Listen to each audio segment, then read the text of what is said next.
ہم وہی کہیں گے جو ہمارا دین ہم کو بتاتا ہے. عمل کرو تو تمہارا بھلا ہے. السلام علیکم ورحمۃ اللہ وبرکاتہ. الحمد للہ رب العالمین والصلاة والسلام علی سید الانبیاء والمرسلین. اما بعد فاعوذ باللہ من الشیطان الرجیم.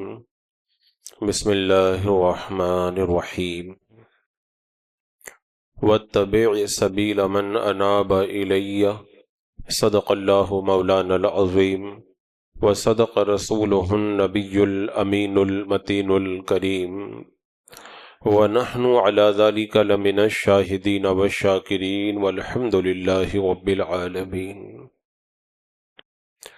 حصول برکت کے لیے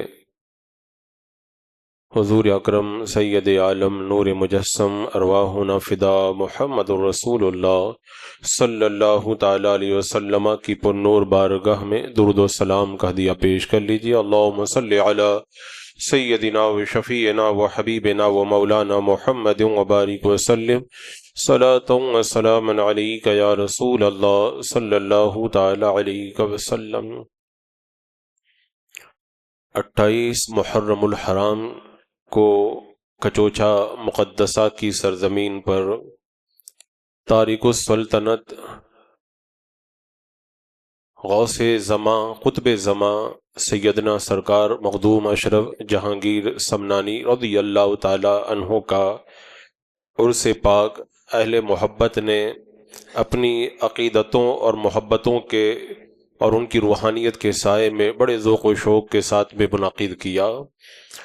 آج کی اس محفل میں اس عظیم ہستی کا ذکر خیر کر کے ان کی بارگاہ پرفیض سے روحانیت اور نورانیت حاصل کریں گے.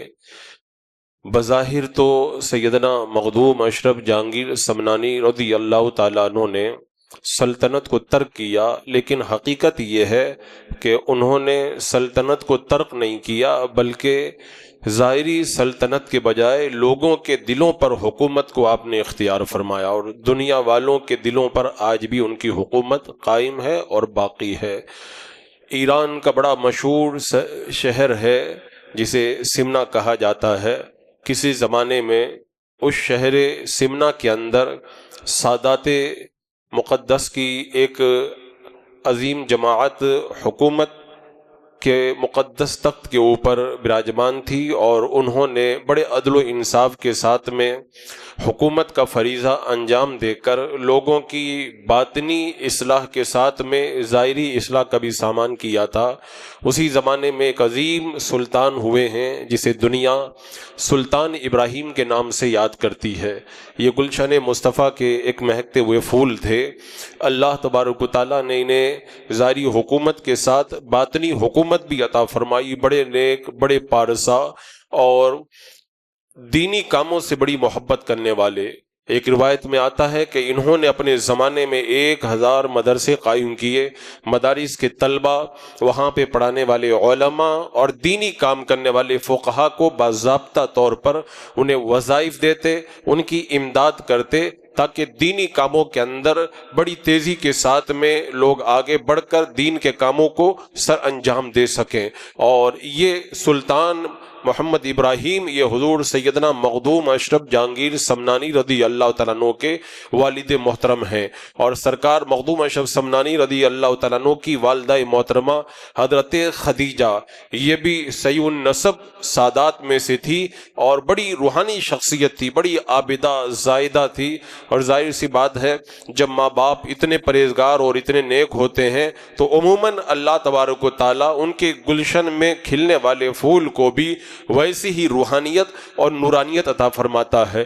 اللہ تبارک و تعالیٰ نے اس مقدس گھرانے کو ہر طرح کی نعمتوں سے مالا مال رکھا تھا، لیکن 3 بیٹیاں ہو چکی تھی، ابھی کوئی لڑکا نہیں پیدا ہوا تھا. اسی لیے سلطان ابراہیم کے دل کے اندر یہ خیال تھا کہ میرے بعد میں اس حکومت کو آگے بڑھانے والا کون ہوگا۔ ایک بار خواب کے اندر آقا کریم صلی اللہ تعالیٰ علیہ وسلم کا دیدار ہوا اور میرے آقا صلی اللہ تعالیٰ علیہ وسلم نے فرمایا بیٹے ابراہیم میں تمہیں کچھ متفکر پاتا ہوں۔ عرض کی یا رسول اللہ بعد میں کوئی ایسا جانشین نہیں جو اس کار سلطنت کو آگے بڑھائے۔ اللہ کے رسول علیہ السلام نے ارشاد فرمایا اللہ تبارک و تعالیٰ تمہیں 2 فرزند عطا فرمائے گا، ایک محمد اشرف اور دوسرے محمد اعرف۔ کونین کے دولہا نے بشارت عطا فرمائی، اور ادھر حضرت سلطان مخدوم اشرف جہانگیر سمنانی کی والدہ محترمہ جو حضرت سید احمد جیسے بزرگ کی اولاد میں سے تھی، یہ ان کے جد امجد تھے۔ ایک بار خواب میں ان کے جد امجد سید احمد نے بھی آ کر کے حضرت خدیجہ کو یہ بشارت دی تھی کہ تمہارے بطن سے ایک ایسا سلطان پیدا ہوگا جس کو اللہ تعالیٰ ولایت کے اعلیٰ منصب کے اوپر فائز فرمائے گا، اور یہی حالات تھے۔ اسی درمیان میں ایک دن فجر کا وقت ہے، فجر کی نماز کے بعد میں سلطان ابراہیم اور سیدہ خدیجہ اپنے مصلی پر مصروف عبادت ہیں، تبھی دیکھا کہ اس شہر کے بڑے مشہور بزرگ جو مجذوب کہلاتے تھے شیخ ابراہیم، وہ محل کے اندر نمودار ہوئے۔ محل کے اندر دربان مقرر ہیں، بظاہر کوئی دروازہ بھی نہیں کھلا، ان کا آنا ان کی سمجھ میں نہیں آیا، لیکن یہ تو بعد میں پتا چلا کہ اللہ والوں کو دیواریں نہیں روکا کرتی ہیں، وہ دیواروں سے بھی نکل کے چلے آتے ہیں۔ مجذوب تشریف لائے، چونکہ یہ مقدس گھرانہ بزرگوں سے بڑی محبت رکھتا تھا۔ جب سلطان نے ایسے مجذوب کو اپنے مکان کے اندر دیکھا تو خوشی سے جھوم اٹھے، تخت پر لے جا کر بٹھایا، اور جب تخت پر بیٹھ گئے تو مجذوب ابراہیم نے کہا کہ سلطان کیا بات ہے، میں تمہیں اپنی طرف متوجہ پاتا ہوں۔ کہ حضور آپ کی بارگاہ میں یہی عریضہ ہے، ایک نرینہ اولاد کے لیے دعا فرما دیں۔ کہا اولاد تمہیں ملے گی، میں تمہیں اشرف دوں گا، لیکن اس کے بدلے میں تمہیں اشرفیاں دینا پڑے گا۔ کہ حضور کتنی اشرفیاں چاہیے؟ کہ 1000 اشرفی دے دو اور مجھ سے اشرف کو لے لو۔ اللہ اکبر! اللہ والے سیف زبان ہوتے ہیں، جو کہہ دیتے ہیں اللہ تعالیٰ ان کی بات کو رد نہیں فرماتا۔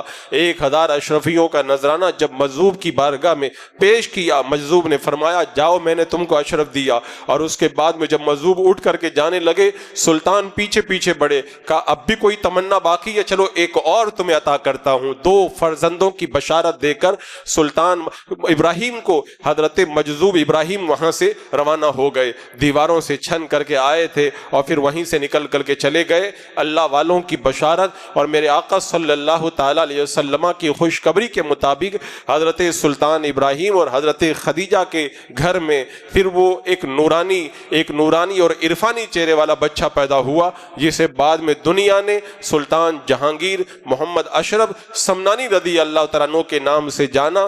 پہلے وہ ظاہری سلطنت کے مالک تھے، آج وہ روحانی ایسی سلطنت کے مالک ہیں کہ صرف لوگوں کے سروں پر نہیں بلکہ دنیا والوں کے دلوں پر اللہ نے ان کو عظیم حکومت عطا فرمائی ہے، اور صرف انسانوں پر نہیں، اللہ تبارک و تعالیٰ نے انہیں جناتوں پر بھی حکومت عطا فرمائی ہے۔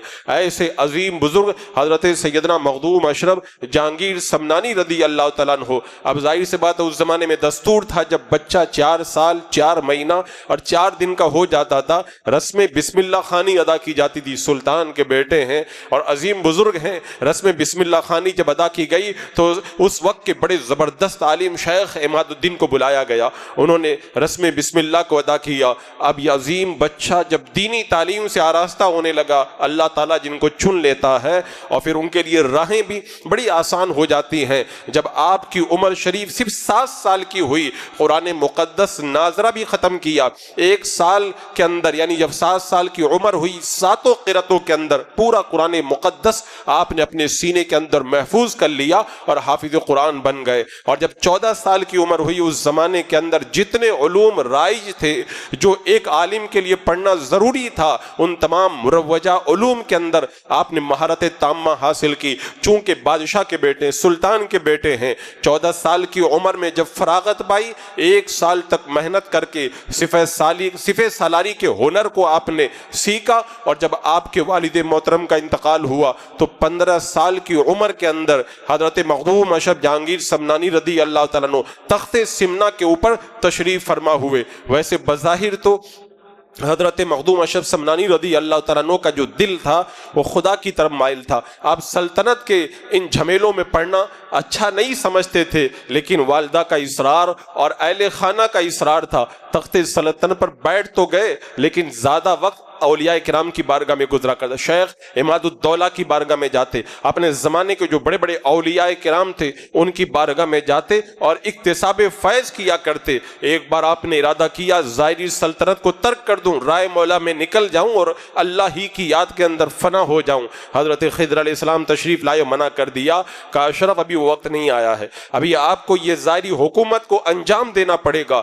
10 سال تک سمنا کے تخت پر بیٹھ کر کے آپ نے جس انداز کے اندر حکومت کی، بچہ بچہ آپ کا دیوانہ ہو چکا. ظاہر سی بات ہے روحانیت کے عظیم پیشواں ہیں اور اللہ تبارک و تعالیٰ نے حکومت کا بھی بڑا زبردست ملکہ آپ کو شروع ہی سے عطا فرمایا تھا. عدل و انصاف اور آپ کے اخلاق، آپ کی عادات و اطوار، بے شمار خوبیوں کی وجہ سے تمام رعایا کے دلوں کے اندر آپ گھر کر چکے تھے. لیکن جب 25 سال کی عمر آپ کی ہو گئی، 10 سال تک آپ حکومت کر چکے، پھر حضرت خضر علیہ السلام ایک مقدس شب کے اندر غالباً شب برات میں تشریف لائے اور آنے کے بعد میں کہا اشرف اب اس ظاہری حکومت کو چھوڑ کر رائے مولا میں نکل چلیے. آپ نے ظاہری سلطنت کو چھوڑنے کا پختہ ارادہ کیا، اپنے بھائی محمد عارف کو اپنی جگہ پر جانشین بنایا. والدہ محترمہ کی بارگاہ میں چلے گئے، کہا اب میں چاہتا ہوں دنیا کو ترک کر دوں. والدہ تو نہیں چاہتی تھی، لیکن آپ کی والدہ حضرت خدیجہ کو حضرت سید احمد آپ کے جد امجد نے بہت پہلے خواب میں آ کے بتایا تھا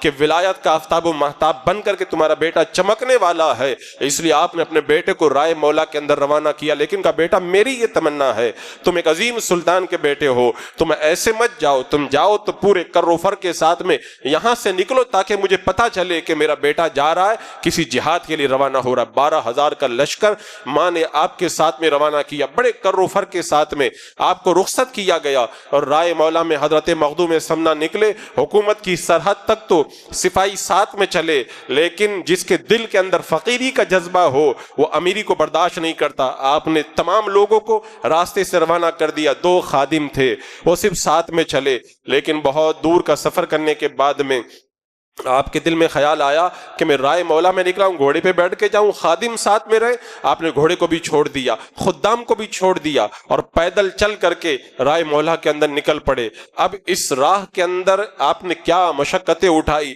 کن کن اولیاء کرام سے ملاقات کی، وہ ایک بڑی لمبی چوڑی داستان ہے. 2 سال تک کا آپ کا یہ سفر ہے.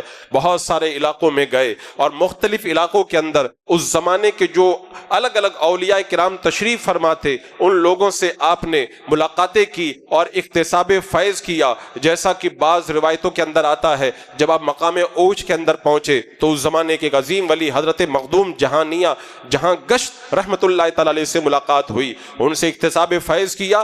بنگال کی طرف اشارہ کر کے بتا دیا مخدوم تمہارا حصہ فلاں جگہ ہے، تمہارا حصہ یہاں نہیں ہے. اور اس کے بعد میں حضرت مخدوم اشرف سمنانی وہاں سے روانہ ہوئے. اب آگے بڑھے، آپ کا گزر جو ہے مقام بخارا کے اندر ہوا. بخارا میں پہنچے، وہاں پہ بھی ایک مجذوب سے ملاقات ہوئی. مجذوب نے آپ کے سر کو اپنے سر سے رگڑ کر کے آپ کو فیض پہنچایا اور پنڈوا بنگال کی طرف اشارہ کر کے بتایا مخدوم تمہارے شیخ تمہارا انتظار کر رہے ہیں. اور پھر آپ سمرقند گئے، بخارا گئے، بے شمار علاقوں کا آپ نے سفر کیا اور جو ہے وہ علامہ شرف الدین یایا منیری رحمت اللہ تعالی علیہ کے علاقے میں بھی پہنچے. یہ ایک لمبی چوڑی داستان ہے.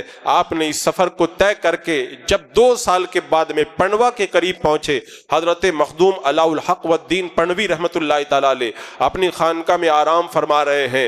تبھی آپ کہتے ہیں بوئے یار آتی ہے، میری پالکی لائی جائے. جب پالکی کو لایا گیا، پالکی میں سوار ہوئے 4 کوس باہر نکل کر کے استقبال کیا. سامنے سے دیکھا ایک نورانی چہرے والا نوجوان آ رہا ہے. کہا جا کے پوچھو کون ہے؟ کہا میرا نام اشرف ہے، سادات کے گھرانے سے تعلق رکھتا ہوں اور میں حضرت سے ملاقات کے لیے آیا ہوں. جب اشرف کا نام سنا حضرت علاء الحق پنڈوی رحمت اللہ تعالی علیہ سمجھ گئے کہ 2 سال سے جن کا میں انتظار کر رہا تھا، بار بار حضرت خضر علیہ السلام آ کر کے مجھے جن کے آنے کی بشارت دے رہے تھے وہ مرد قلندر آ چکا ہے. آگے بڑھے اور بڑھ کر کے اپنے سینے سے لگایا استقبال کیا. حضرت مخدوم سمنا نے جب نظر ڈالی ہے حضرت علاء الحق پنڈوی رحمۃ اللہ تعالیٰ علیہ پر، پہلی نظر میں سمجھ گئے. راہ میں جن جن لوگوں سے ملاقات ہوئی تھی سب نے کہا تھا تمہارا حصہ یہاں نہیں ہے، تمہارا انتظار کوئی اور کر رہا ہے. لیکن جب چہرہ دیکھا تو سمجھ گئے اب تو میرا حصہ یہیں پر مقرر کیا گیا ہے، یہی میرے پیر ہیں. اللہ اکبر. اس کے بعد میں پیر کامل نے درخت کے نیچے آرام کرایا اور اس کے بعد میں پالکی منگوائی. پالکی میں جب سوار کرنے لگے کہا حضور میں تو آپ کے قدموں میں بیٹھنے کے لائق ہوں، میں آپ کے ساتھ پالکی میں کیسے بیٹھ جاؤں. لیکن پیر نے حکم دیا اور پیر کا حکم جو ہے وہ ادب سے بھی بڑھ کر کے ہوتا ہے. اب پالکی میں سوار ہوئے، خانقاہ کے قریب پہنچے. جب حضرت مخدوم علاء الحق پنڈوی رحمۃ اللہ تعالیٰ علیہ کی خانقاہ کا جب دروازہ نظر آیا حضرت مخدوم سمنا پہ وجد طاری ہوا اور اسی عالم نے آپ نے جو اپنے پیر کی شان میں اشعار لکھ کے اور پھر خانقاہ کے دہلیز پر جا کر کے گر گئے. حضرت مخدوم علاء الحق پنڈوی رحمۃ اللہ تعالیٰ علیہ نے اٹھا کے سینے سے لگایا اور اپنی خانقاہ میں لے گئے. ایک ہی نشست کے اندر ایسا فیضیاب کیا کہ جب نکل کر کے باہر آئے تو چہرہ جو ہے وہ بہت چمکدار ہوا اور چہرے سے نورانیت پھوٹ پڑی. اللہ کا ولی جب کسی کو نوازتا ہے تو اسی انداز کے اندر نوازتا ہے. اور پھر اس کے بعد میں حضرت مخدوم علاء الحق پنڈوی یہاں رحمۃ اللہ تعالیٰ علیہ کے یہاں لوگوں کو چلا کرایا جاتا، کسی کو جنگل میں لکڑیاں کٹوائی جاتی، کسی کو جو ہے وہ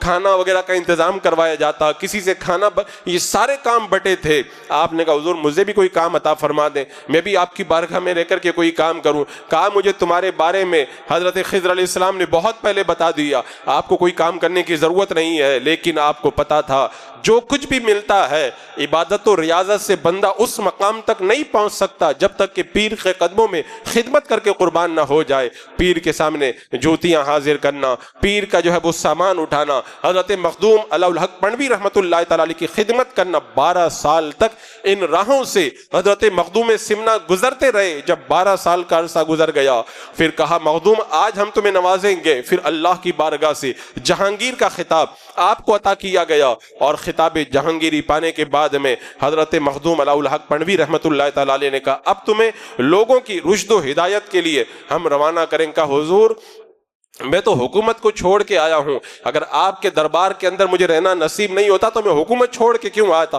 کہا ہم تمہیں چھوڑ کر رہے ہیں، ہم تو ہر لمحہ تمہارے ساتھ میں ہیں، تمہیں دین کے کام کے لیے لوگوں کی ہدایت کے لیے روانہ کر رہے ہیں. اپنے آپ سے مجھ کو کبھی جدا مت سمجھنا، میں ہر وقت تمہارے ساتھ میں ہوں. پیر کی روحانیت تمہارا ساتھ دے گی. اور پھر ایک مخصوص گھڑی کا انتظار کرنے لگے اور ماہ رمضان گزرنے کے بعد میں جب مخصوص گھڑی آئی حضرت مخدوم علاء الحق پنڈوی رحمۃ اللہ تعالیٰ علیہ نے مخدوم سمنا کو روانہ فرمایا اور بتا دی آنکھیں بند کر کے کہ فلاں جگہ تم جاؤ گے، وہاں پہ تمہارا قیام ہوگا، اس انداز کے اندر تمہیں دین کا کام کرنا ہے. ساری راہیں روشن فرما دی. حضرت مخدوم سمنا پیر کی بارگاہ سے اذن لینے کے بعد میں اب کچوجا مقدسہ کی طرف روانہ ہوئے ہیں. راستے کے اندر کئی علماء سے ملاقات ہوئی، کئی لوگوں کو ہدایت کا جو ہے وہ آپ نے پروانہ عطا کیا، ان کے دل میں ہدایت کی شمع روشن کی. یہ ساری خدمات انجام دیتے دیتے اس مقام پہ تشریف فرما ہوئے جہاں پہ آج آپ کا مزار پر انوار بنا ہے. ان ساری داستانوں کو میں نے چند لفظوں میں سمیٹ دیا. کیوں؟ اس لیے کہ اللہ والوں کی جو یادیں منائی جاتی ہیں ان یادوں کو منانے کا ایک مقصد ہوا کرتا ہے. لقد کان فی قصصہم عبرۃ لأولی الالباب. رب نے کہا ہے نا ان کے قصوں کو سن کر کے بندہ نصیحت اور عبرت حاصل کرتا ہے. آپ اگر کسی زمانے کے اندر لوگوں کو بے نمازی دیکھیں تو جس بزرگ کی یاد منا رہے ہیں ان کی نمازوں کو بیان کریں تاکہ لوگ سن کے نمازی بن جائیں. اگر لوگ شراب زیادہ پیتے ہیں اس بزرگ نے شراب کی جو مذمت کی ہے وہ شرابیوں کو بتائیں تاکہ لوگ شراب سے توبہ کر لیں. اگر کسی علاقے کے اندر لوگ ماں باپ پر ظلم کرتے ہیں بزرگ نے جو ماں باپ کا ادب سکھایا ہے اسے لوگوں کے سامنے پیش کریں تاکہ لوگوں کے اندر والدین کا ادب پیدا ہو. تو کسی بزرگ کی یاد منانے کا مقصد یہی ہوتا ہے اس کی زندگی کے اندر جو حالات زمانہ کے مطابق درس ہے وہ درس نچوڑ کر کے لوگوں کو پلایا جائے تاکہ لوگ اپنی اصلاح کر کے بزرگ کی زندگی سے فائدہ حاصل کریں. آج ہم جس زمانے میں زندگی گزار رہے ہیں آج کے ان حالات کے اندر ہمیں مخدوم اشرف سمنانی رحمۃ اللہ تعالیٰ علیہ کی مقدس زندگی سے کون سا وہ عطر حاصل کرنا ہے. آج میں اس کی طرف آپ کی توجہ دلانا چاہوں گا کیونکہ آج کے جو حالات ہیں ان حالات کے اندر لوگوں کے اعمال کے اندر بھی بگاڑ ہے، عقائد میں بھی بگاڑ ہے. اور عقائد اور اعمال جب دونوں کی اصلاح کی بات آئے تو ایک نمبر پر عقیدے کی اصلاح کو رکھا جاتا ہے. کیوں؟ اس لیے کہ عقیدہ اگر بچ گیا تو اعمال بھی کام آ جاتے ہیں، اور اگر صرف اعمال اچھے ہو گئے اور عقیدے کی اصلاح نہ ہوئی تو پھر اعمال بھی برباد ہو جاتے ہیں۔ حضرت مخدوم اشرف سمنانی رحمت اللہ تعالی علیہ نے بڑی خدمات کی، دینی خدمات کی، لوگوں کی روحانی تربیت کی۔ آپ کے واعظ و نصیحت، آپ کے مکتوبات اور آپ کے مختلف مجالس کے اندر لوگوں نے جو ہدایت حاصل کی ہے اس کی بڑی لمبی چوڑی داستان ہے۔ خاص طور سے اگر کوئی مخدوم اشرف سمنانی رضی اللہ تعالیٰ عنہ کی زندگی سے ان کے دروس کو حاصل کرنا چاہے، لطائف اشرفی پڑھ کر کے دیکھے، جس کو خود آپ کے جانشین حضرت نور العین رحمت اللہ تعالیٰ علیہ نے جمع فرمایا ہے۔ آپ نے شریعت کا احیاء کیا اور باطل کا رد کیا، خاص طور سے اس زمانے میں جو گمراہ فرقے پائے جاتے تھے ان کا ڈٹ کر کے رد کیا۔ خاص طور سے یہ بات میں اس لیے آپ کے سامنے رکھنا چاہتا ہوں، آج ان پرفتن حالات کے اندر جب ہم عقائد کی اصلاح کے لیے باطل کا رد کرتے، کئی لوگوں کے پیٹ کے اندر درد ہوتا ہے، نماز روزے کی باتیں کی جائیں، اصلاح کی باتیں کی جائیں، اللہ اس کے رسول کی باتیں کی جائیں۔ آج میں حضرت مخدوم اشرف سمنانی رضی اللہ تعالیٰ عنہ کی زندگی سے جو عطر کشید کر کے آپ کے سامنے رکھوں گا، اس سے آپ کو احساس ہوگا حضرت مخدوم سمنا نے جہاں اعمال کی اصلاح کی، وہاں پر عقائد کی اصلاح کے لیے اپنے مکتوبات اور اپنے دروس کے اندر کیسا عظیم سرمایہ چھوڑا ہے۔ آج ان کی زندگی آپ پڑھ کے دیکھیں، کیونکہ آج ہم جس زمانے میں ہیں نا، جیسے مثال کے طور پر وہابی فتنہ جو ابن عبد الوہاب کے نام سے اس دنیا کے اندر وجود میں آیا تھا، انہوں نے جب اسلام کے خلاف عقائد کو رواج دیا اور معاذ اللہ ان کے غلط عقائد جب پھیلنے لگے تو لوگوں نے وہابی کو ایک گالی کے طور پہ استعمال کیا۔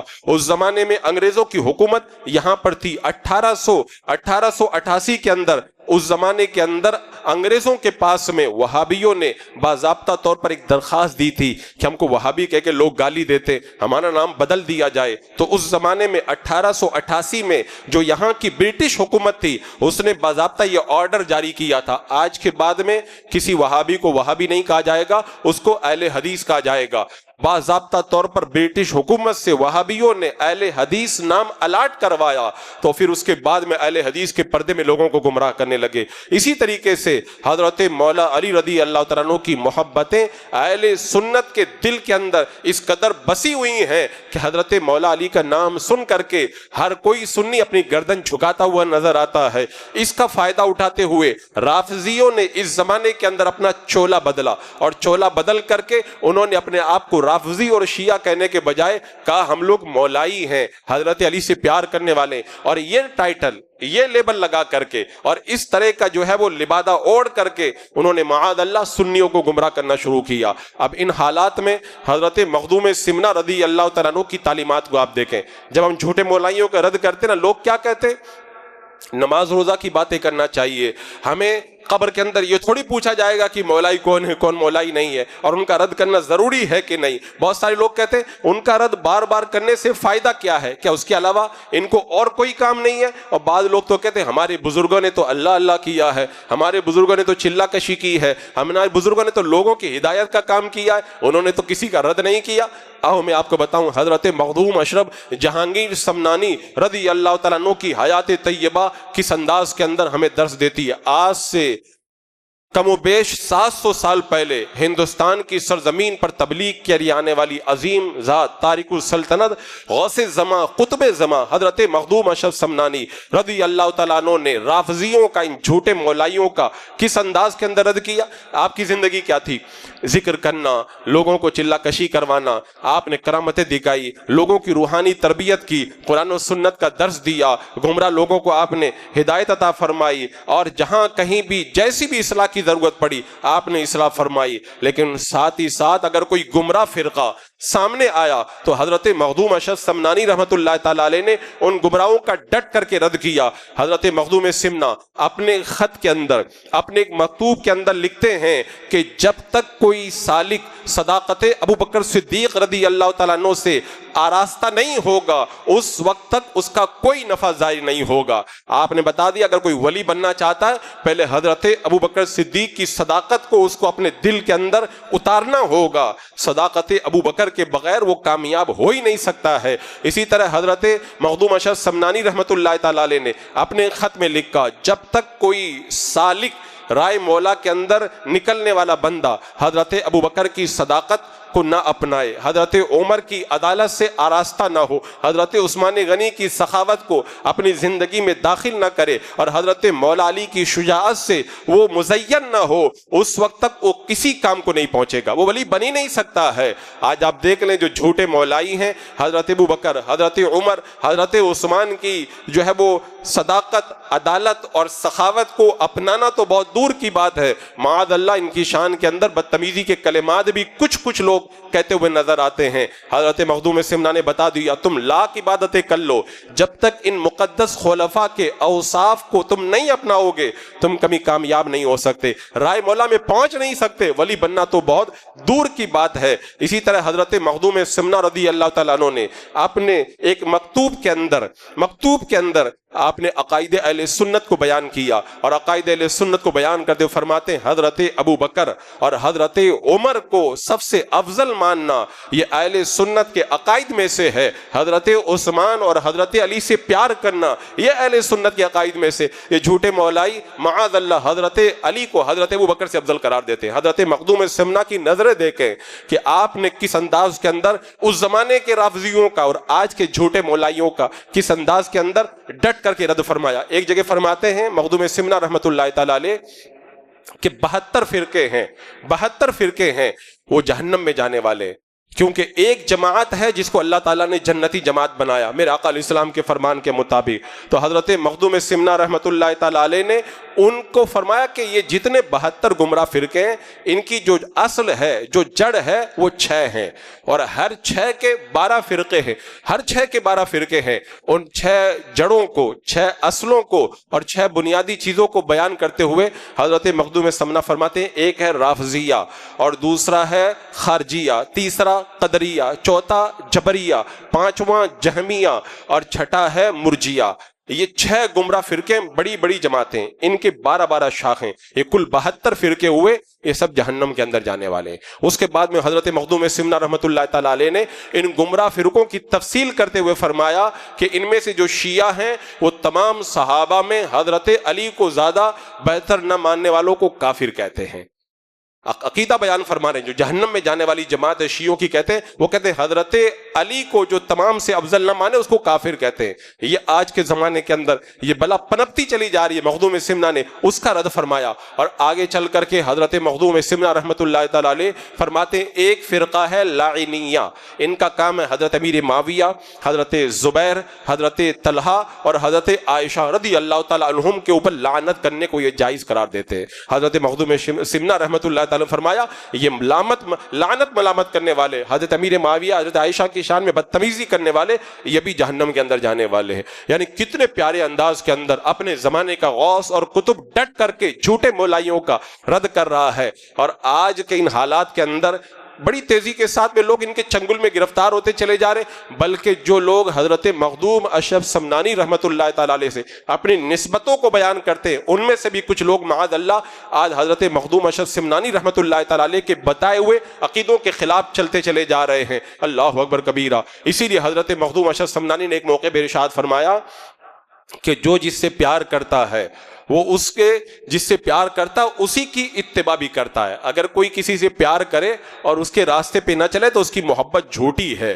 یہ کس موقع پہ فرمایا؟ رافضیوں کے رد کرتے ہوئے آپ نے فرمایا، کہا یہ حضرت علی سے پیار کا دعویٰ تو کرتے ہیں لیکن ان کا دعویٰ سچا نہیں ہے، کیونکہ حضرت علی کا جو عقیدہ تھا، جو نظریہ تھا، اس عقیدے اور اس نظریے کے خلاف چلتے ہیں۔ ایک جگہ حضرت مخدوم اشرف رحمۃ اللہ تعالی علیہ نے ارشاد فرمایا میں رافضیوں سے ملا ہوں، وہ لوگ حضرت علی رضی اللہ تعالیٰ عنہ کی فضیلت میں غلو کرتے ہیں اور اپنی جہالت کے اندر مصر ہوتے ہیں۔ آج جھوٹے مولائیوں کو دیکھ لو، حضرت علی کی شان بیان کرتے کرتے اتنا غلو کر جاتے ہیں، حضرت ابو بکر سے بھی آگے بڑھا دیتے ہیں، معاذ اللہ رب العالمین۔ اور اسلام جو ہے وہ توازن چاہتا ہے، اسلام نہ افراط کو پسند کرتا ہے نہ تفریط کو پسند کرتا ہے۔ حضرت مولا علی خود فرماتے ہیں کہ سن لو میرے بارے میں اللہ کے رسول علیہ السلام نے فرمایا تھا، علی جس طرح حضرت عیسیٰ علیہ السلام کے بارے میں 2 طرح کے لوگ دو طرح کے گروہ جو ہے وہ گمراہ ہوئے ہیں، ایسے ہی دو طرح کے گروہ تمہارے بارے میں بھی گمراہ ہوں گے۔ حضرت عیسیٰ علیہ السلام کے بارے میں کچھ لوگوں نے تو معاذ اللہ دشمنی کا اظہار کیا اور حضرت مریم پر تہمت لگا دی، یہ یہودی تھے، کہ وہ بھی گمراہ ہوئے۔ اور کچھ لوگوں نے حضرت عیسیٰ علیہ السلام کی محبت میں غلو کیا اور غلو کرتے کرتے معاذ اللہ ان کو خدا یا خدا کا بیٹا کہہ دیا، وہ بھی گمراہ ہوئے۔ حضرت مولا علی کہتے ہیں میرے آقا نے بتایا تھا اسی طرح میرے بارے میں بھی دو طرح کے لوگ گمراہ ہوں گے، کچھ لوگ میرے اندر جو خوبی نہیں ہے وہ خوبی بیان کر کے گمراہ ہوں گے، اور کچھ لوگ مجھ پر جھوٹی تہمت اور بہتان لگا کے گمراہ ہوں گے۔ آج آپ دیکھ لیں ایک فرقہ ہے خارجیوں کا، وہ حضرت مولا علی رضی اللہ تعالیٰ عنہ کو معاذ اللہ کافر تک کہہ دیتا ہے، وہ اس طرح گمراہ ہوا۔ اور دوسرا ہے روافض کا فرقہ، یہ معاذ اللہ حضرت علی کو یا تو خدا کہہ دیا حلولیہ فرقے نے، اور یا پھر ان کے بارے میں کچھ گمراہانہ عقائد انہوں نے بیان کیے، اس طرح سے وہ برباد ہو گئے۔ تو حضرت مخدوم سمنہ فرماتے ہیں جس سے پیار کرو اس کی زندگی پہ عمل بھی کرو۔ حضرت مولا علی رضی اللہ تعالیٰ عنہ کا درس کیا تھا؟ ان کا درس یہی تھا تمام صحابہ سے پیار کیا جائے، حضرت امیر معاویہ سے بھی پیار کیا جائے، اور ان کا درس یہ تھا مجھے ابو بکر اور عمر سے بہتر نہ کہا جائے۔ وہ یاد کریں حضرت علی رضی اللہ تعالیٰ عنہ کا زمانہ، کچھ لوگ باتیں کر رہے ہیں، باتیں کرتے کرتے کہہ دیا حضرت علی حضرت ابو بکر اور عمر سے بہتر ہیں۔ حضرت مولا علی کو پتا چلا، سب کو مسجد کے اندر جمع ہونے کا حکم دیا، اور جمع کرنے کے بعد میں فرمایا مجھے یہ پتا چلا ہے کچھ لوگ مجھے حضرت ابو بکر اور حضرت عمر سے افضل کہتے ہیں، سن لو اگر آج کے بعد کوئی ایسا کرے گا اسے میں مفتری کی حد لگاؤں گا، یعنی 80 کوڑوں کی سزا میں اس کو دوں گا۔ تو مخدوم سمرہ نے فرمایا حضرت علی کا پیغام، حضرت مخدوم اشرف فرماتے ہیں حضرت علی کا پیغام یہ ہے، اور جو ان سے محبت کرتا انہی کے پیغام کے اوپر عمل کرے گا۔ اسی طرح جب کچھ لوگوں نے حضرت امیر معاویہ کے بارے میں کچھ نازیبہ کلمات کہہ دیے جنگ ختم ہونے کے بعد میں، تو حضرت مولا علی نے ایک خط لکھوایا اور اس خط کو کہا سب علاقوں میں لے جا کر کے پڑھ کر کے سنا دو، گشتی مراسلہ۔ اس گشتی مراسلے کے اندر حضرت علی نے لکھوایا کہ مجھے پتا چلا ہے کچھ لوگ اہل شام یعنی حضرت امیر معاویہ اور ان کے چاہنے والوں کے بارے میں غلط باتیں کہہ رہے ہیں، سن لو وہ ہمارے دینی بھائی ہیں، ہم ایک اللہ اور ایک رسول پر ایمان رکھنے والے ہیں، ہمارا ایک مسئلے میں اختلاف ہو گیا تھا، کل بھی وہ ہمارے بھائی تھے، آج بھی وہ ہمارے بھائی ہیں۔ یہ حضرت مولا علی کا یہ پیغام ہے، یہ حضرت مولا علی کا پیغام ہے۔ تو مخدوم سمنہ فرماتے ہیں جس سے پیار کرو اس کی زندگی پہ عمل بھی کرو۔ آج بہت سارے لوگ کہتے ہیں نا کہ ان سب عنوانات پہ تقریر کرنے کی کیا ضرورت ہے، لوگوں میں مسلمانوں میں بہت ساری برائیاں ہیں، ان برائیوں کے خلاف بولو۔ حضرت مخدوم اشرف سمنانی رات دن عبادت میں رہنے والے، ان کو کیا ضرورت پڑی بد مذہبوں کا ڈٹ کر کے رد کرنے کے؟ ان کو پتا تھا اگر دیگر برائیوں پہ بولا جائے اور عقیدے کے اوپر پیدا ہونے والی برائیوں کو چھوڑ دیا جائے تو پھر یہ اعمال جنت میں لے جانے کے لیے کافی نہیں ہوں گے جب تک عقیدہ محفوظ نہ ہو جائے۔ اسی لیے آپ نے ڈٹ کر کے ان گمراہ فرقوں، حضرت مولا علی پہ جب قاتلانہ حملہ ہوا تو کچھ لوگ آئے اور آنے کے بعد میں کہنے لگے کہ آپ جو ہے وہ اپنے لیے کسی جو ہے وہ خلیفہ کا اعلان فرما دیں۔ تو حضرت مولا علی رضی اللہ تعالیٰ عنہ نے فرمایا تھا کہ اللہ کے رسول صلی اللہ تعالیٰ علیہ وسلم کا جب وصال کا وقت آیا تو ہم نے میرے آقا علیہ السلام کی بارگاہ میں یہی عریضہ رکھا تھا، میرے آقا نے فرمایا اللہ تعالیٰ تم میں سے جس کو بہتر جانے گا اس کو تمہارا خلیفہ بنا دے گا۔ الحمدللہ میرے آقا علیہ السلام کے وصال کے بعد میں اللہ نے ہم میں جو بہتر تھے حضرت ابو بکر ان کو ہمارا خلیفہ بنا دیا ہے۔ یہ حضرت علی کا یہ عقیدہ ہے۔ لوگ کہتے ہیں قبر کے اندر یہ سب پوچھا جائے گا، قبر میں یہ سب پوچھا جائے گا، اگر گمراہ ہو کے چلے گئے تو پھر قبر میں جو پٹائی ہوگی اس کو کون یاد کرے گا؟ حضرت مخدوم سمنہ کی جو تعلیمات ہیں ان کو میں آپ کے سامنے رکھ رہا ہوں۔ حضرت مخدوم سمنہ کے جب انتقال کا وقت آیا، محرم کا مہینہ شروع ہوا، 1 محرم سے لے کر کے 10 محرم تک حضرت مخدوم سمنہ رحمت اللہ تعالیٰ علیہ کے یہاں قرآن پاک کی تلاوت کا ورد شروع ہوا۔ 10 دن تک تلاوت کا دور چلتا رہا۔ پھر آپ نے فرمایا باغ کے درمیان میں میرے لیے میری قبر تیار کرو، ایسی قبر تیار کرو اتنی چوڑی اور لمبی کہ میں آرام سے اس میں کھڑے ہو کر کے نماز ادا کر سکوں۔ جب آپ کے لیے اس قبر کو تیار کر دیا، کسی گھڑی کے اندر آپ جو ہے وہ کاغذ اور قلم لے کر کے اپنی قبر کے اندر تشریف فرما ہوئے، اور اندر جانے کے بعد 1 دن اور 1 رات تک آپ قبر کے اندر تشریف فرما رہے، اور پھر وہیں پر بیٹھ کر کے آپ نے ایک رسالہ لکھا جس کا نام ہے رسالہ قبریہ۔ یہ رسالہ قبریہ باضابطہ طور پر چھپ چکا ہے، مارکیٹ میں موجود ہے، اور یہ جو رسالہ آپ نے لکھا تھا اس میں جو عقیدہ بیان کیا تھا یہ پیام اشرف کے اندر بھی بہت پہلے چھپ چکا ہے، اور یہی مخدوم سمنہ کا جو پیغام ہے حضرت حضور اشرفی میاں رحمۃ اللہ تعالیٰ علیہ نے بھی اپنی کتاب کے اندر اس پیغام کو بیان فرمایا۔ اب آپ بتائیں، جو بندہ ساری زندگی کرامتیں دکھائے، جو ساری زندگی لوگوں کو کلمہ پڑھائے اور لوگوں کو ہدایت کے قریب لائے، جس سے لوگ ذکر حاصل کریں، فکر حاصل کریں، جسے قرآن و سنت کا نور حاصل کریں، آخری وقت میں قبر میں بیٹھ کر کے جو لکھے گا تو کوئی معمولی بات تو نہیں لکھے گا، اہم بات لکھے گا۔ حضرت مخدوم سمنا کی نظریں دیکھ رہی تھی آنے والے زمانے میں بہت سارے مجاور بننے والے، اپنے آپ کو سادات کہنے والے میری فکر کے خلاف جائیں گے، تو آخری وقت میں قبر میں بیٹھ کر کے رسالہ قبریہ لکھ کر کے آپ نے وہ عقیدہ بیان کر دیا کہ آنے والے وقت کے اندر اگر کوئی اشرف کی طرف اپنے آپ کو منسوب کرتا ہے تو پہلے اس کا عقیدہ دیکھ لینا جو میں نے قبر میں بیٹھ کر کے لکھا تھا، اگر یہ عقیدہ پاؤ تو سمجھ جانا کہ وہ میری طرف منسوب ہے، اور اگر یہ عقیدہ نہ ہو تو سمجھ جانا میری طرف اس کی نسبت غلط ہے، کیونکہ جو ہمارے عقیدے پر نہیں وہ ہماری نسبت کو کیسے رکھ سکتا ہے۔ حضرت مخدوم سمنا رحمۃ اللہ تعالیٰ علیہ نے اس میں جو حمد و صلات کے بعد میں عقیدہ لکھا، وہ عقیدہ یہ تھا کہ ہم صحابہ کے درمیان صحابہ کی فضیلت کا یقین اور اعتقاد رکھتے ہیں، اور ہم اس عقیدے پر ہیں صحابہ میں سب سے افضل اور پہلے خلیفہ حضرت ابوبکر صدیق رضی اللہ تعالیٰ عنہ، ان کے بعد میں خلیفہ حضرت عمر رضی اللہ تعالیٰ عنہ، ان کے بعد میں خلیفہ حضرت عثمان غنی رضی اللہ تعالیٰ عنہ، ان کے بعد میں خلیفہ حضرت مولا علی مشکل کشا رضی اللہ تعالیٰ عنہ۔ فرمایا ہم اسی عقیدے پر تھے، اسی عقیدے پر رہیں گے، جو اس عقیدے کے خلاف ہو وہ گمراہ ہے، زندیق ہے۔ اور اخیر میں لکھتے ہیں یاد رہے، میرے مریدین کو بھی یاد رہے، میرے خاندان کے لوگوں کو بھی یاد رہے، میرے برادران کو بھی یاد رہے، اور میرے تمام معتقدین کو بھی یاد رہے، ہم اسی عقیدے پر تھے، اسی عقیدے پر رہیں گے، اگر کوئی اس کے خلاف ہو تو مخدوم اشرف کا اس سے کوئی تعلق نہیں ہے۔ آپ نے قبر میں بیٹھ کر اس سے براحت کا اظہار فرما دیا ہے۔ تو آج اگر آپ جھانچنا چاہیں نا کہ سچا مخدوم سے پیار کرنے والا کون ہے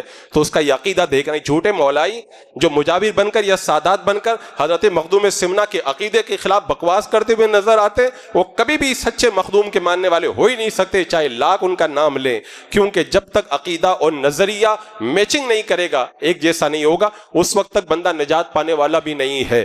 کیونکہ میرے مخدوم کو پتا تھا، میں نے ذکر و فکر کیا، چلا کیا، لوگوں کو ہدایت کا نور دیا، لیکن میرے آقا نے ایک موقع پہ فرمایا جب بدعتیں ظاہر ہوں، میرے صحابہ کو برا کہا جائے، جس عالم کے پاس علم ہے اپنے علم کو ظاہر کرے، اگر ظاہر نہیں کرے گا اس پر اللہ کی لعنت ہے، فرشتوں کی لعنت ہے، تمام انسانوں کی لعنت، اللہ نہ اس کا فرض قبول فرمائے گا نہ اس کا نفل قبول فرمائے گا۔ ساری زندگی تربیت مریدوں کی کرنے والا اپنے وقت کا مخدوم قبر میں بیٹھ کر کے صحابہ کی گستاخی کرنے والوں کا رد کر کے بتا رہا ہے، جب وقت آتا ہے تو ہم ذکر کرواتے ہیں، اور جب وقت آ جائے تو قلم ہاتھ میں لے کر گمراہوں کا رد بھی ہم کیا کرتے ہیں، اور آخری وقت میں کرتے ہیں۔ آخری وقت میں چھوٹا موٹا کام نہیں کیا جاتا، بڑا کام کیا جاتا ہے۔ حضرت مخدوم سمنا نے قبر میں بیٹھ کر بڑا کام کر کے بتا دیا، تمام کاموں سے اہم کام ہے جب گمراہ فرقے ظاہر ہو جائیں۔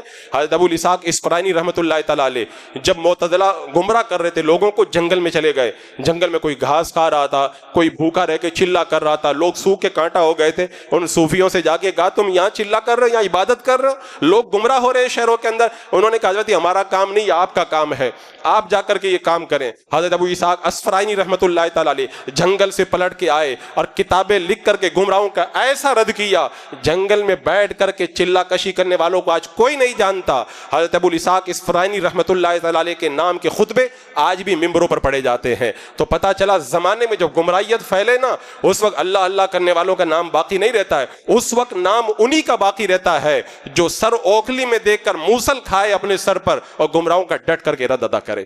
یہ حقانیت کی دلیل ہوا کرتی ہے۔ حضرت مخدوم سمنا رحمۃ اللہ تعالیٰ علیہ کی پوری زندگی رافضیوں کے رد سے بھری ہوئی ہے۔ آج ہم رد کرتے، لوگ کہتے ہیں یہ پتہ نہیں کیسا فتنہ کرتے، اگر یہ فتنہ ہے تو معاذ اللہ کہ حضرت مخدوم سمنا نے فتنہ کیا۔ فتنہ یہ نہیں ہے، فتنے سے جو رد سے روکے وہ فتنہ کرنے والا ہے۔ خود حضرت مخدوم سمنا رحمۃ اللہ تعالیٰ علیہ فرماتے ہیں، اپنی آنکھوں کا دیکھا وہ بیان فرماتے ہیں حضرت مخدوم سمنا، ایک مرتبہ ہم لوگ سفر میں جا رہے تھے تو ایک بدبختہ وہ حضرت ابوبکر عمر کے شان میں بدتمیزی کرتا تھا۔ کہتے ہیں کہ جب ہمارے ساتھ میں ہوا تو ہم نے کہا کہ یہ کوفہ کا رہنے والا تھا، کہ ہمارے ساتھ میں تم سفر نہیں کر سکتے۔ ہم حج کر کے جب واپس پلٹے ہم نے اس کے بارے میں معلوم کیا تو خادم نے ہمیں اس کے بارے میں بتایا کہ اس کا معاملہ بڑا خراب ہو گیا۔ کہتے ہیں ہم جب ان کے پاس میں پہنچے تو اس نے کہا کہ میں صدیق اور عمر کے بارے میں برا کہتا تھا، میری حالت خراب ہو گئی. اپنے کپڑوں کو اٹھا کے دکھایا، اس کے ہاتھ اور پاؤں خنزیر کے بن چکے تھے. کہتے وہ گھوڑے پہ سوار ہوا اور اس کے بعد میں آگے خنزیروں کا جب ٹولہ آیا اسی میں گر پڑا اور پورا کا پورا خنزیر بن گیا. ہم اس کا سامان پھر کوفہ میں اس کے وارثین کے پاس لے کر کے گئے. یہ حضرت مخدوم سمنہ کی تعلیمات ہیں. اگر آج ہم کسی رافضی یا کسی گستاخ نبی کو اگر اس طرح کے خنزیر کے الفاظ کہتے، لوگ کہتے ہیں ان بریلویوں کو تو گالی کے سوا کچھ آتا نہیں ہے. میں کہتا ہوں مخدوم سمنہ کی روایتیں بھی پڑھ کے دیکھ لو، انہوں نے کیسے بیان فرمائی. اور ایک روایت حضرت مخدوم اشرف رحمۃ اللہ تعالیٰ علیہ نے خود اپنے مکتوبات میں لکھی ہے، اور اس روایت کو آپ نے بصرہ کے ایک بندے سے روایت کیا ہے. فرماتے ہیں ایک آدمی حضرت ابو بکر اور عمر کو برا کہتا تھا، لعنت و ملامت کرتا تھا. تو بصرہ کا وہ راوی کہتا ہے ایک بار ہم بیٹھے ہوئے تھے، اس نے بدتمیزی کی تو میں ناراض ہو کے اٹھ کے چلا آیا. رات کو سویا، خواب میں آقا تشریف لائے. کہا تمہیں تکلیف ہوئی ہے ابو بکر عمر کی برائی سن کر؟ کہاں یا رسول اللہ تکلیف ہوئی ہے. میرے آقا نے فرمایا تلوار اٹھا کے جا کے اس کو قتل کر دو. کہا یا رسول اللہ یہ تو بہت بڑی بات ہے. دوسری بار میرے آقا نے کہا یا رسول اللہ اتنا بڑا کام میں کیسے کروں. تیسری بار آقا نے جب حکم دیا، کہتے میں نے اس کی گردن کاٹ دی. اور صبح کو جب بیدار ہوا تو مجھے پتا چلا کہ اپنے بستر پر مردہ پایا گیا ہے. جب میں نے جا کے دیکھا تو میں نے کہا اس کو میں نے ہی اللہ کے رسول کے حکم سے قتل کیا ہے. اگر کوئی گستاخ ہو، چاہے کتنا بھی بڑا مولائی بنے، حضرت علی سے کتنا بھی پیار کرے، لیکن اگر ابو بکر و عمر کے بارے میں اس کے دل میں نفرت ہو تو میرے آقا فرماتے ایسے کو جینے کا بھی حق نہیں ہے. حضرت مخدوم سمنہ نے ایک جگہ اور لکھا اپنے مکتوبات کے اندر، فرماتے ہیں کہ ایک بزرگ تھے، وہ صاحب کشف تھے. وہ اگر کوئی رافضی حضرت ابو بکر عمر کو برا کہنے والا شیعہ اگر کوئی آ جاتا تھا تو ان کو انسان نہیں نظر آتا تھا، خنزیر نظر آتا تھا. ایک بار گواہی کے لیے دو لوگ سامنے آ گئے، آپ کے بارگاہ میں آئے تو بزرگ نے، صاحب کشف نے کہا کہ مجھے تم صحیح عقیدہ تمہارا نہیں لگتا. کہا کیسے پتا چلا؟ مجھے تم خنزیر کی طرح نظر آ رہے ہو. تو مخدوم سمنہ فرماتے ہیں اس بزرگ کی بارگاہ میں ان دونوں نے توبہ کی. جب توبہ کی تو بزرگ نے فرمایا اب تم مجھے انسان کی شکل میں نظر آتے ہو، تم اب سچی توبہ کر چکے ہو. یہ ہمارے بزرگوں کے عقائد و نظریہ. آج ایک بڑا مسئلہ چل رہا ہے. آج اگر جلسے میں، پروگرام میں، خود میں بھی اپنے کئی دروس میں بیان کر چکا ہوں کہ میں کئی مرتبہ یہ مخدوم سمنہ کے حوالے سے بھی بیان کر چکا ہوں کہ حضرت آقا کریم صلی اللہ علیہ وسلم کے چچا ابو طالب کا جو خاتمہ ہے اس کے بارے میں علماء کا اختلاف ہے، لیکن تحقیق یہی ہے کہ ان کا خاتمہ کفر پہ ہوا ہے. آج ہم اسٹیج سے یہ بات بیان کرتے ہیں تو لوگ کیا کہتے ہیں کہ جو کہتے ہیں جو ابو طالب کو جو مومن نہ مانے وہ خود ہی مسلمان نہیں ہے. آؤ دیکھو حضرت مخدوم اشرف سمنانی رحمۃ اللہ تعالی علیہ نے اپنے مکتوبات کے اندر صاف طور پر لکھا ہے ابو طالب کا انتقال کفر پر ہوا ہے. اور اسی بات کو حضور اشرفی میاں رحمۃ اللہ تعالی علیہ نے بھی اپنے جو ہے وہ صحائف کے اندر تحریر فرمایا ہے کہ ابو طالب کا خاتمہ ایمان پر نہیں ہوا ہے. اسی طرح ایک عقیدہ ہے حضرت امیر معاویہ رحمۃ اللہ تعالیٰ علیہ کی. حضرت امیر معاویہ کے بارے میں شان بیان کرتے ہیں، بولے حضرت علی کی شان بیان کرو، حضرت امیر معاویہ کی شان بیان کرنے کی کیا ضرورت ہے؟ میں کہتا ہوں حضرت علی کی شانیں تو بہت بلند ہے، ان کا مقام تو اتنا بلند ہے کہ حضرت امیر معاویہ رضی اللہ تعالیٰ ان کے مقام تک کبھی نہیں پہنچ سکتے. لیکن میرے آقا نے فرمایا کہ جس نے مجھ کو دیکھا اسے جہنم کی آگ نہیں چھوئے گی. مخدوم سمنہ نے بھی اس عقیدے کو بیان کرتے ہوئے ارشاد فرمایا کہ اللہ کے رسول علیہ السلام کے اوپر جو وحی نازل ہوتی تھی اس کو لکھنے والے 13 کاتب تھے. ان 13 کاتبوں میں ایک کاتب حضرت امیر معاویہ رضی اللہ تعالیٰ عنہ ہے. اور پھر 13 کاتبوں کا نام لکھ کر مخدوم سمنہ رحمۃ اللہ تعالیٰ علیہ نے اخیر کے اندر لکھا کہ ان 13 کاتبوں میں حضرت امیر معاویہ اور حضرت زید بن ثابت کو خصوصی اہمیت حاصل ہے. اور اہمیت کیوں نہ حاصل ہو؟ میرا آقا علیہ السلام جب حضرت ام حبیبہ کے پاس گئے، امیر معاویہ ان کی گود میں سر رکھے تھے. میرا آقا نے کہا تھا ام حبیبہ تم معاویہ سے پیار کرتی ہو؟ کہا ہاں میرے بھائی میں پیار کرتی ہوں. میرا آقا نے فرمایا تم ہی نہیں اللہ اس کے رسول بھی معاویہ سے پیار کرتے ہیں.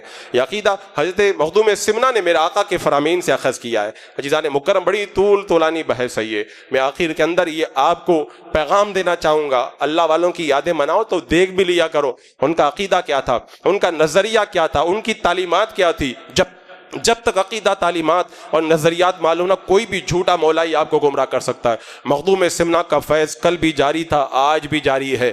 وہ کل بھی حکومت کر رہے تھے، آج بھی لوگوں کے دلوں پر بھی حکومت کر رہے ہیں. اور نئی نظر آنے والی مخلوق جناتوں پر بھی اللہ نے ان کو حکومت عطا فرمائی. جو بندہ کلمہ حق ادا کرتا ہے اللہ اسے اسی طرح بلندیاں عطا فرماتا ہے. آج کے فتنوں کے ماحول میں اگر حالات سے سمجھوتا کر کے، ڈر کے، لالچ میں گرفتار ہو کر، دب کر کسی بھی طرح کلمہ حق ادا کرنے پڑھنے سے اگر آپ نے خاموشی اختیار کی کبھی آپ کا نام بھی باقی نہیں رہے گا، نسل فاتحہ پڑھنے والے بھی نہیں ملیں گی۔ مخدوم سمنا نے قبر میں بیٹھ کے رد کیا، اعلیٰ حضرت نے دیکھا میرے بعد میں جو سب سے بڑا فتنہ وہابیت وغیرہ کا ہے، آخری وقت میں ان کا ڈٹ کے رد کیا اور دنیا سے جاتے جاتے کہا کتنا بھی قریبی ہو دودھ سے مکھی کی طرح نکال کے پھینک دینا۔ حضور تاج الشریعہ رحمۃ اللہ تعالی علیہ کے زمانے میں سب سے بڑا فتنہ صلح کلیوں کا تھا، ساری زندگی صلح کلیوں کا رد کرتے رہے اور دنیا سے جاتے جاتے کا صلح کلیوں سے دور رہنا۔ اللہ والوں کا طریقہ یہی ہے، ساری زندگی اہم کام کرتے ہیں، دنیا سے جاتے وقت میں بڑا اہم کام انجام دیتے ہیں۔ اللہ رب قدیر ہمیں ان بزرگوں کی تعلیمات پر ڈٹ کر کے عمل کرنے کی توفیق عطا فرمائے، بالخصوص حضرت مخدوم اشرف سمنانی رحمۃ اللہ تعالی علیہ کے روحانی، آپ کے علمی اور آپ کے جو طریقت کے جتنے بھی فیوز و برکات ہیں ان سے ہمارے دلوں کو منور و مجلہ فرمائے۔